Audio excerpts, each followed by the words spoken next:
Պարոն Իշխանյան, դուք եւս դատարանի բակում եք, նախ այս ամենի մասին ձեր կարծիքը ինչի համար է իրականացվում նմանատիպ ձերբակալությունները։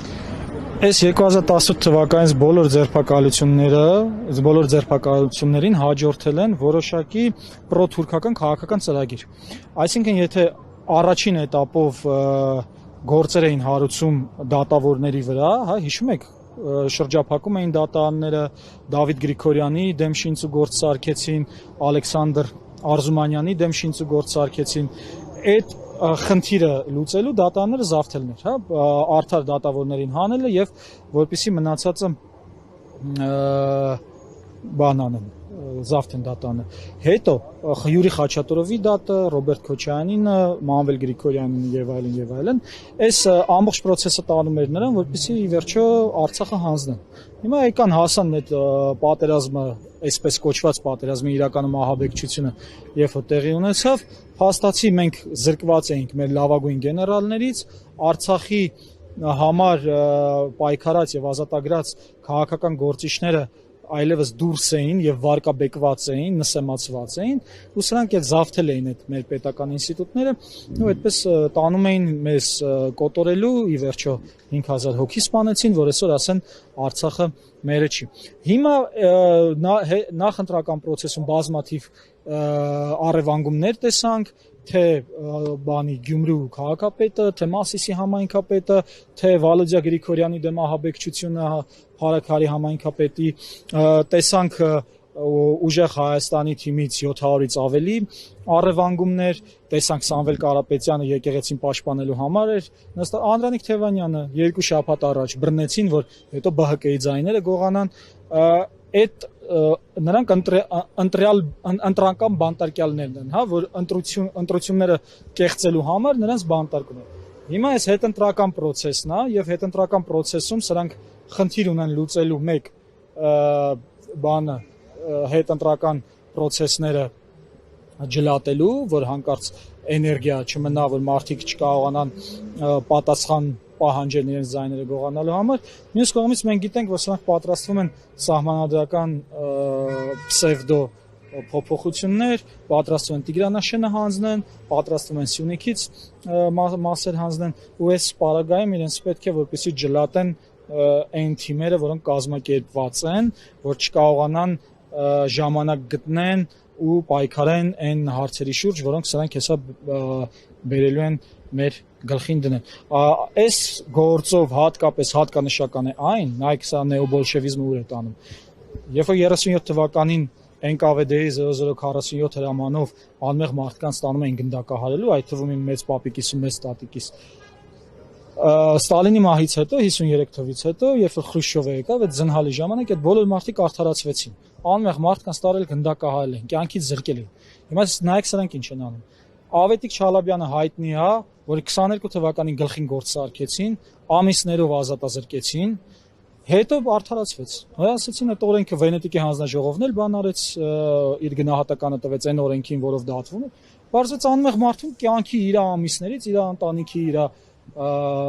բնությունը վայելելու այդ կյանքի ամիսներից զրկել են։ Հիմա ով պետք է պատասխան տա այդ կյանքի կորցրած ամիսների համար։ Իհարկե սրանք։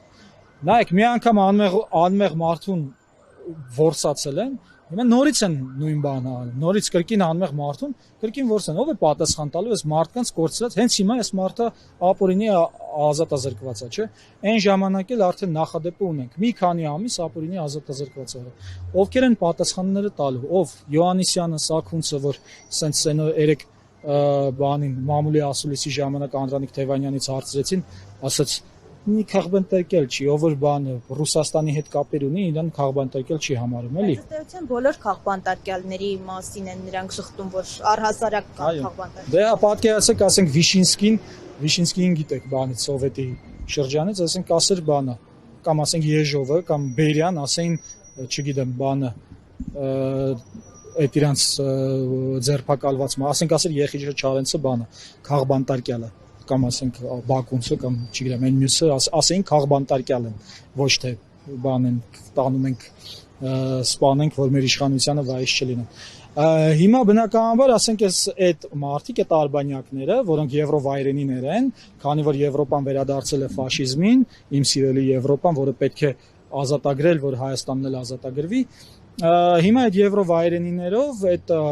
ռասիստական մոտեցումով խտրականության են ենթարկում այն մարդկանց, որոնք ունեն ոչ թե քաղաքական այլ հայացքներ, այլ որոնք ահաբեկչության դեմ են պայքարում, որովհետև ի վերջո քաղաքացիական պայմանագիրը անլեգալ իշխանություն է, նա ձայները գողանալով է դարձել, նա